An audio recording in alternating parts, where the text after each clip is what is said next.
Mahigit 1 milyong pisong pabuya na ang alok para sa impormasyon kaugnay sa nawawalang pageant contestant at nobyo niyang Israeli sa Pampanga. 1 million pesos ang ibibigay na pabuya ng Pampanga Provincial Government para mahanap si Geneva Lopez at nobyo niyang si Ichak Cohen. 150,000 pesos naman ang manggagaling sa Santo Tomas LGU, ang bayan ni Lopez. Una nang nag-alok ng 250,000 pesos ang pamilya ni Cohen. Bukod pa ang 100,000 pesos na magmumula sa LGU ng Angeles City kung saan huling nakita ang dalawa. Ayon sa PNP Criminal Investigation and Detection Group, 7 persons of interest ang tinututukan nila. Premature naman daw kung ituturing na person of interest ang nasabing nobyo at ang isang dating pulis sa Angeles City na nagsilbing middleman sa bibilhing lupa ng magkasintahan.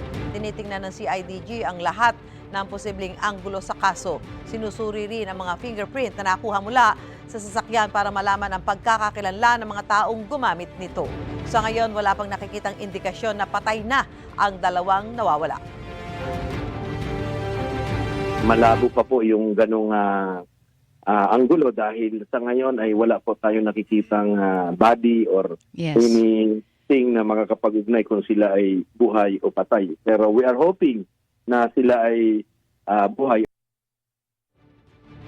Mga kapuso, para una ka sa mga balita, mag-subscribe sa GMA Integrated News sa YouTube. Sa mga kapuso abroad, subaybayan niyo po kami sa GMA Pinoy TV at sa www.gmanews.tv.